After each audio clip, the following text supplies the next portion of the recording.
Bright QT. Every student matters. Hello everyone. So coming back to the second part of the social research is when we talk about the interview method, we talk about what are questionnaires, we talk about how does the interview method and questionnaires work, what are the merits and the demerits of these systems. How many types of interviews are there? I'm sure you do understand the meaning of the term interview, but then under the interview part as well, you do have segregations. You do have segregations based on the method, based on the construction of the questionnaire. A lot of differences are there in the whole process, the medium of the mode of how the interview is being taken as well. So we will be talking about all of this in the video today. Talking about what are interviews or what is the interview method. So the interview method, they say, and it is very aptly and in a very summarized way elaborated by saying that the interview method of collecting data involves the presentation of the oral verbal stimuli and response in terms of oral verbal responses.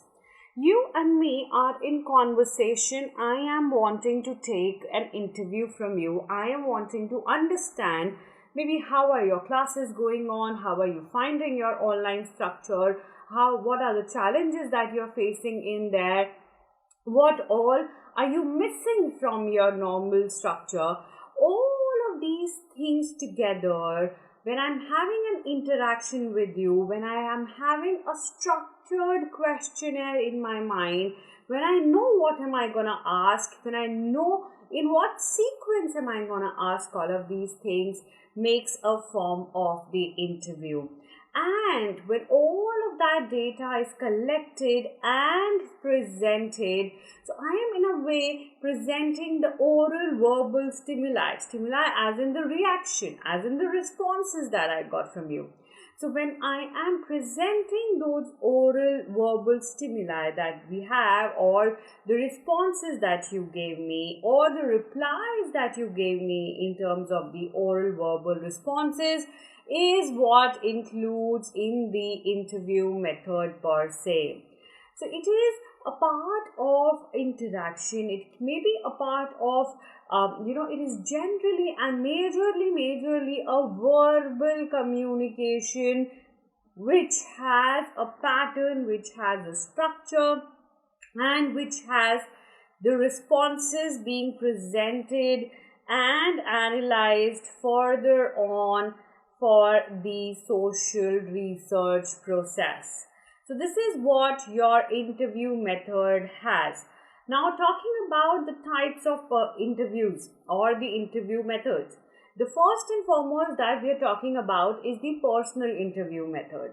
Now here when I talk about the personal interview method, it is something that requires a person known as the interviewer asking questions generally face-to-face contact to the other person or the persons. Like I said, I am in conversation with you. I, as in any of your teachers, someone you know already, okay, someone you are comfortable talking to, someone who is a part of your daily life, daily curriculum, and you're very comfortable talking to them, interacting with them, telling your own personal opinions, and you do not have to be hesitant, you do not have to think twice before saying anything. That is what is the connect that we are looking for as an interviewer. So it requires the person known as the interviewer asking questions generally face to face, sitting closer, sitting face to face and asking those questions is what is a part of the personal interview. It is one-on-one interaction. It is personal interaction. It has that personal touch, it has that personal tinge. Now, when we talk about face-to-face contact or when we talk about face-to-face interaction, In today's world, because of the pandemic, because of the situation that is there, we do understand that it is not always physically possible. So over a chat also, or over a web conversation also, not a chat but a web conversation, a video conversation, wherein you're able to see the person, wherein you're able to know the expression of the person is able to answer you in person, is also considered as the personal interview. So it is the one-on-one interaction that is important. It is the face-to-face contact that is important, even if it is in the online sphere, even if it is in the virtual sphere, it is accepted in today's world. Now, direct personal investigation is there. One-on-one investigation is there. I am directly talking to the person A, let's say.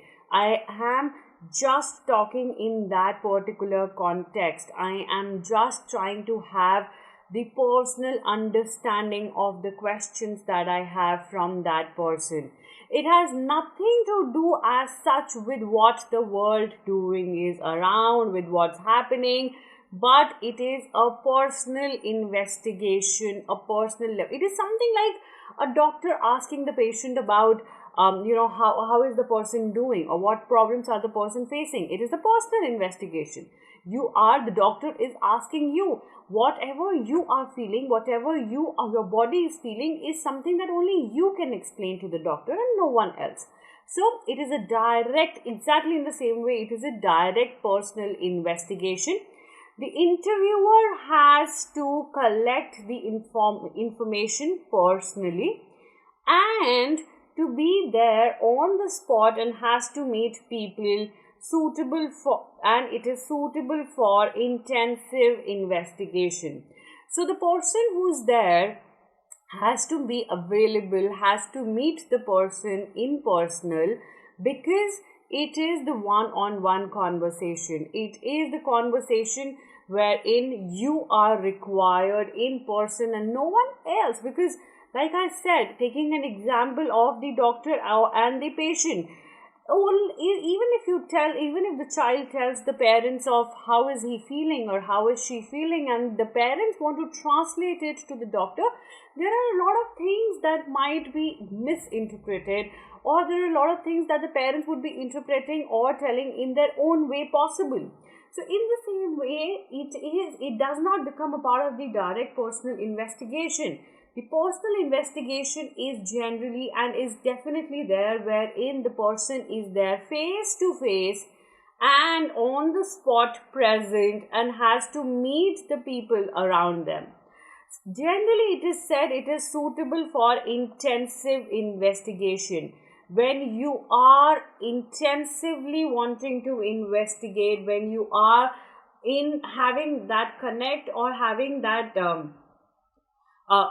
having that requirement of exactly being explained what is the idea, or what is the the kind of understanding about what that particular topic is, when the personal or the direct personal investigation takes place. However, on the other hand, you have the indirect oral investigation as well. Now, when you talk about the indirect oral investigation, it says that in certain cases it may not be possible or worthwhile to contact the person directly. So, in a lot of cases, or in certain cases, it might not be possible. It might not even, the study or the topic might feel that it is not worthwhile to be connected with the people, or to be connected with the person per se personally. So what happens in that case is that the interviewer has to cross-examine other people or the persons who are supposed to have the knowledge about the problem, and information about it is of whatever is obtained is recorded. In that particular, again taking an example of the patient. What if the patient is not in a condition to come to the hospital? What if the patient is not in a condition to go and meet the doctor? what happens in that particular case. So the person, the interviewer, as in the doctor who is trying to investigate and obtain information and record the information for the patient, he has to cross examine other people or the persons who are supposed to have the knowledge about the problem. So the parents who are supposed to have the knowledge about the problem, what the child is facing, or in a lot of cases vice versa, where the parents are not well and the children are adults enough to explain the doctor what are the problems that the parents are facing. All of these things together, when you're obtaining the second hand information, this is very, very important. When you are obtaining when the interviewer is obtaining the second hand information in the direct personal investigation, like I explained, or like it is saying, it is the direct, it is the first hand information. You are directly in touch with the person, you are directly in touch with the patient for that matter, and that is how you are obtaining your information. However, in the indirect oral investigation, you get the second hand information where that one particular person is not available, and you move on to the other person, to the next source available who is having the knowledge about the incident, or who is having the knowledge about the problem, and that's how you collect the information and record the information. Talking about the merits of the interview method, or how does this the personal interview, or how this direct and indirect interviews are useful. More information in greater depth can be obtained when you are talking about a person, or even if it is an indirect interview, or even if it is a direct interview, you tend to get the information in greater depth.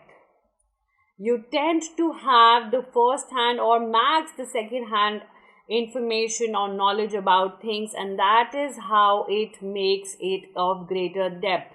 If as a doctor the patient is talking to if as a doctor I am talking to the patient directly, I can ask as many questions as I want to from the patient, to get a in-depth knowledge of what may be the problem. Exactly, because of this, it becomes a very, very major merit, because you're able to have a greater depth of information that can be obtained.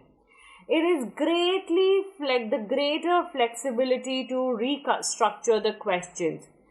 I came up with the questions, how did you get this wound? As a doctor, I might just have this one question of how did you get this wound. The child might keep on explaining how did he got it. I might have more questions, whether there was any kind of metal involved. If there was any kind of metal involved, then what was the metal? What immediate care was being taken? If there was no metal involved, then I might have another set of questions to ask.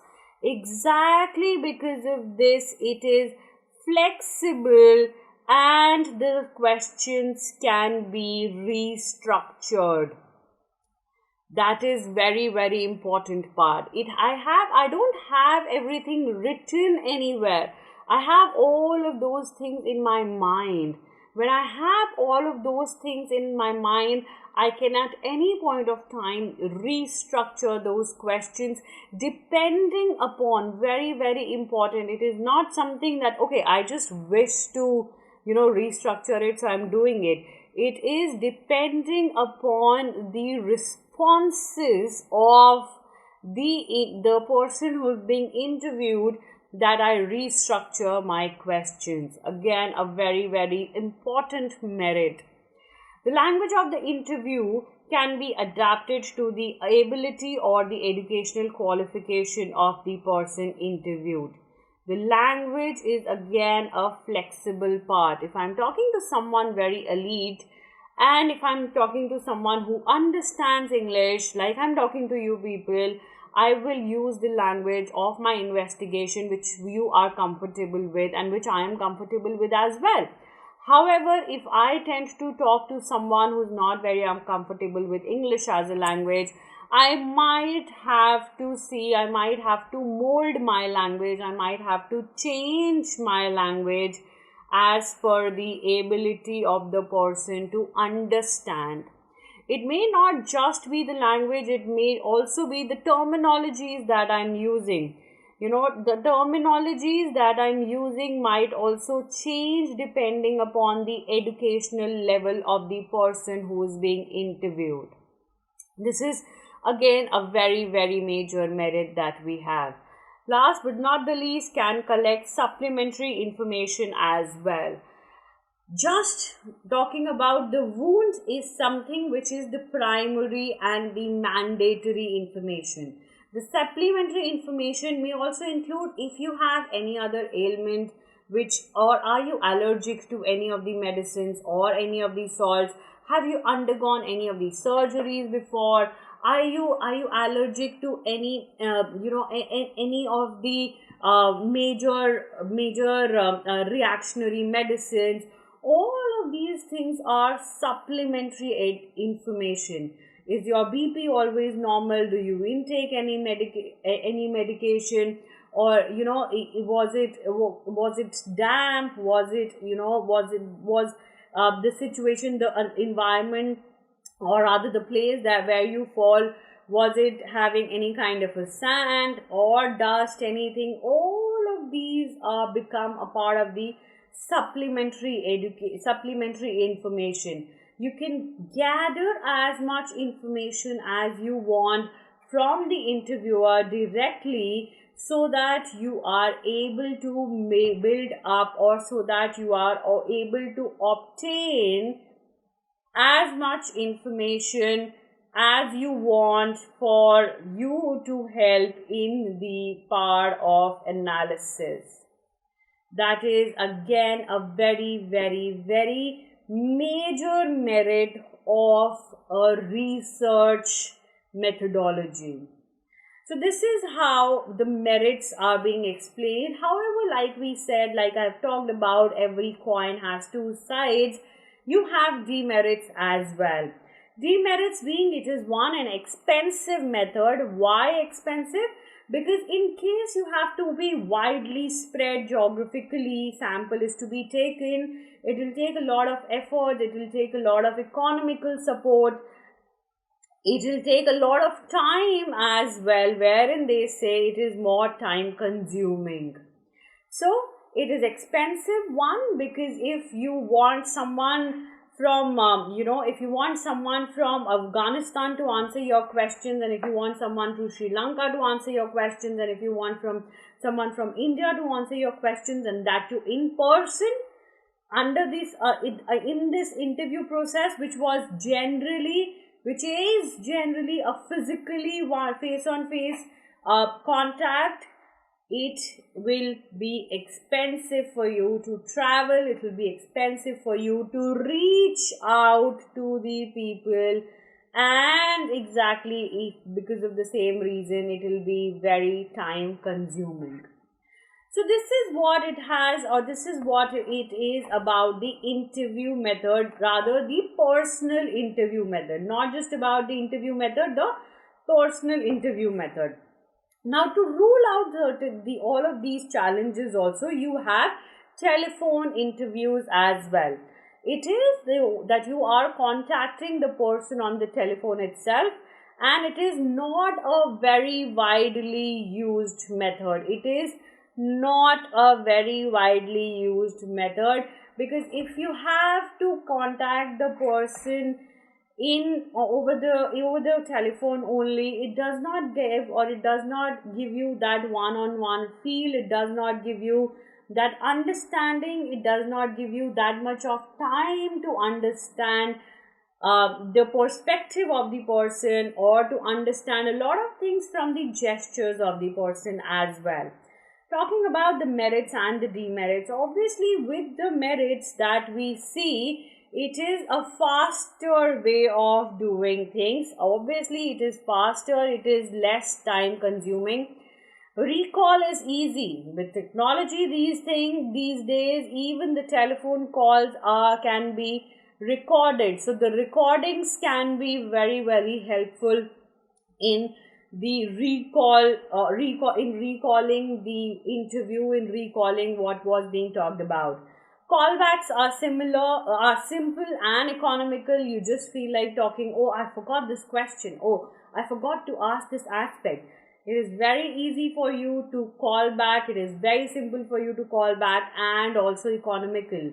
Imagine if I am in India and if I have to personally interview someone back there in London, and when I come back and I'm like, oh, I forgot to ask this question, and I plan to go back and have that kind of that again conversation with the person, how much expensive would it be for me? In contrast, the telephonic interviews or the telephone interviews have a very, very major merit, that these are economical and are simple. They have higher rate of response, unlike the personal interviews where the availability has to be taken care of, and the availability becomes a major issue of, when am I available, when are you available, when will you be coming, when will I be reaching. All of these things at times comes to a place wherein you do not really have the responses of the people. So there is lesser rate of response in the personal interviews. A lot of people do not just want to interact, they're shy enough to talk to you. However, in the telephonic interviews, there is higher rate of response. People are fine, people are comfortable to talk to you, people can always spare some time for the interactions that we have over the telephone. It is easy, it is simple, and hence it has a higher rate of response. Also, it does not require any field staff. Field staff as in someone who's checking on, who is actually being there, asking the questions. All of that is not required, so you do not need that field staff. So all of these are the merits of this telephone interview. However, you do have the demerits, that there is little time for the respondents to answer. We are over a telephonic interview, we are over a call. I am not having a coffee with you in person wherein I can chit chat and extend my conversation for a very long period of time. So the respondents do have very, very less time to answer the questions. The interview period does not really exceed for more than 5 minutes, because it becomes very difficult for the respondents to stay, to make them that patient and calm to stay for a longer period of time. Surveys are restricted to the ones with telephonic facilities only. However, it has become very, very common, but then back then when all of these were being talked about, and also even now, a lot of places are there which do not have the telephonic facilities. We should not be just talking about the privileged us, but then there are a lot of areas, there are a lot of places on earth wherein we do not yet have telephonic facilities, the telephone facilities. So all of these things do give us a restriction that only the areas wherein these telephonic facilities are available, these surveys can be done, or these interviews can be done, because the major and the basic requirement for this is the telephone. Also, it is not suitable for an intensive surveys. If you have any intensive surveys, if you have any intensive study wherein you want to analyze, wherein you want to understand a very major aspect, it is not the right way, it is not the suitable way. There is a very, very major reason why still people prefer going to OPDs and consulting a doctor and not referring to Practo. However, this has been our major survivor during this time of pandemic, and we have got used to it. That is again one of the very important point, that we have got used to that practice. However, our ancient, in the previous generations, or even when we were not very used to it, the meetings, the conversations, why is it that we do miss our friends, even if when we are talking to them on regular basis over the call? We still do miss those coffee meetings. We still do miss our schools per se, even if we are meeting our friends or regularly in the online classes. It is because of the same reason that online classes are not really able to give that feel of being present at one particular place for the children. However, the learning, the education, the knowledge transmitted, everything is being same. But the whole feel for the students, for their social development, and that is why we are talking about the social research. But the social development is something which is what they are not feeling these days. So that is what we have to talk about, the interviews, what are personal and what are the telephonic interviews. Moving ahead to the schedule method. You have a schedule method as well.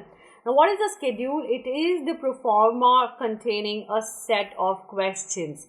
You have set of questions ready with you. You have, it's like a question paper that you people get. It is very much like a questionnaire or the question paper that you have. But what is the thing? But are being filled in by the enumerators who are specially appointed for the purpose. As students, you do your questionnaires, you understand those questions on your own, you answer those questions on your own. However, in the schedule method, the questionnaire is being asked from you, but are filled in by the enumerators who are specially appointed for the purpose of filling those questionnaires. Now, what all are the roles of these enumerators? Let us understand. These people, along with the schedules, go to the respondents, put to them the questions from the proforma in the order or the questions are listed. So, as an enumerator, I do not have to pen down the questions at that point of time. My task is to read out, to actually ask the questions in the same order that are being listed and record the replies of in the space meant for the same proforma. My task is only and only to take the questionnaire to the respondent, read it out to them, listen to what their responses are and record their responses, write their responses or replies in the space which is provided. Over that, schedules may be handed over to the respondents and enumerators may help them in recording their answers. It is a method wherein you are being helped out. You are being helped out while you are listing your answers, while you are writing your answers. Now, enumerators explain the aims and the objects of the investigation and also explain the difficulties. Now, this is how it is different from the questionnaires. We will talk about it in detail, how is it different from the questionnaires. But just to give you an idea about how is it different, it very clearly says that it is different because in the enumerators are there to explain you the aims and the objectives of the investigation. They are there to explain you any of the difficulties that you face in the process, in the middle of filling those questionnaires as well.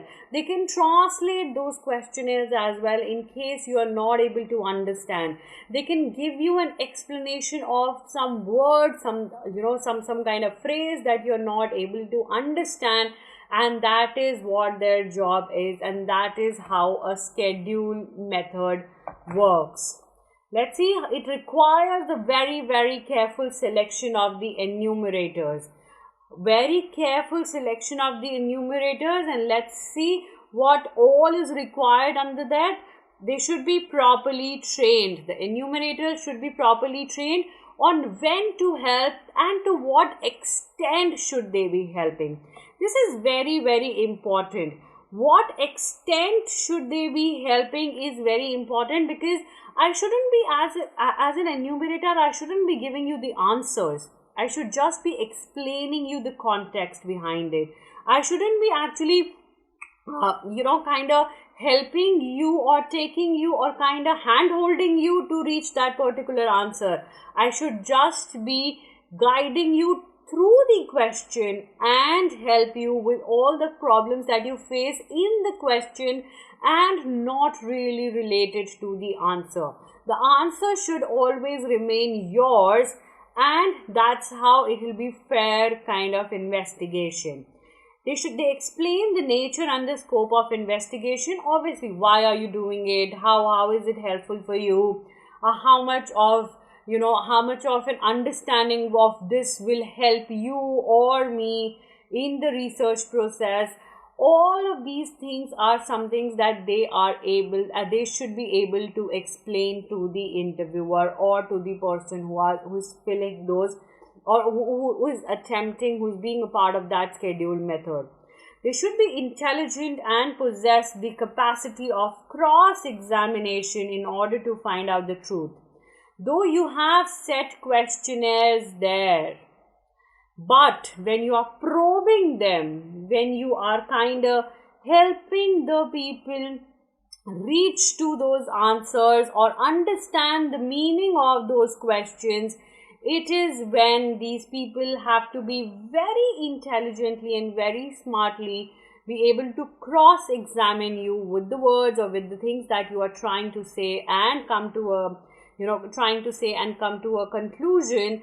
And this has to be done in order to find the truth. Even when you are answering, you might be having certain words, certain kind of concept wherein some clarification is required. Now, when that comes in, they should be there and they should be able to cross-examine the people, cross-examine of what is exactly there in the concept, or what is exactly there in the answer that people are trying to say. They should be honest, sincere, and hardworking, and have the patience and perseverance. Teaching you, or kind of trying to explain you what all questions are there, how to go about those questions, what should be your way of going about those questions. All of these things may be at times getting onto the nerves for a lot of people, and that is why you need patience, you need perseverance. You have to be honest, because it is your task to get the best out of from the the person who's being interviewed. Sincere, obviously, and hardworking, because it is your explanation, it is you giving clarity of thoughts to the person who's attempting that question, those set of questions, and that is how the process or the research methodology will be seen in success. This is again a very, very important point. Talking about the merits, it is very useful for extensive inquiries. You do have a lot of questions already being said. You do have the enumerator who's there to probe the people, who's there to dig in, to explain, to help, to get the truth out of it. So it is very, very, very useful for extensive inquiries and can lead to fairly reliable results. You have the kind of verbatim of the person being interviewed as well. With the verbatim, you also have the understanding of the enumerator being there as well, because he was present there. However, him being present does not really make much of a difference in the responses of the person. But as a part of the explanation from the enumerator and as a part of the verbatim that is being recorded by the enumerator, it is extremely helpful for extensive inquiries.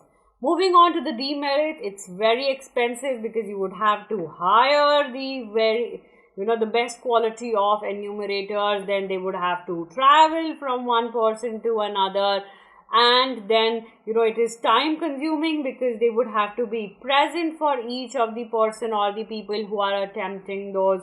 All of these things makes it very expensive. However, it is usually adopted in investigations conducted by governmental agencies. One of the very famous and very relatable answer is the population census. When for the census, people come to your home, they ask you all the questions that are listed. Apart from that, they try and make you understand certain things, or what is the reason behind them doing it, or how will you be benefited out of it, how will the government be benefited. Also in the process, they would try and explain and they would try and dig out more information. Okay, there are 5 members in your family. What are the age groups? What all do they do? Okay, are all of them there at home? Where is the person who's not at home? All of these concepts or all of these things, what do they do? How much do they earn? What kind of a field do they belong to? All of this becomes a part of the population census and is exactly an example of the schedule method of investigation or research.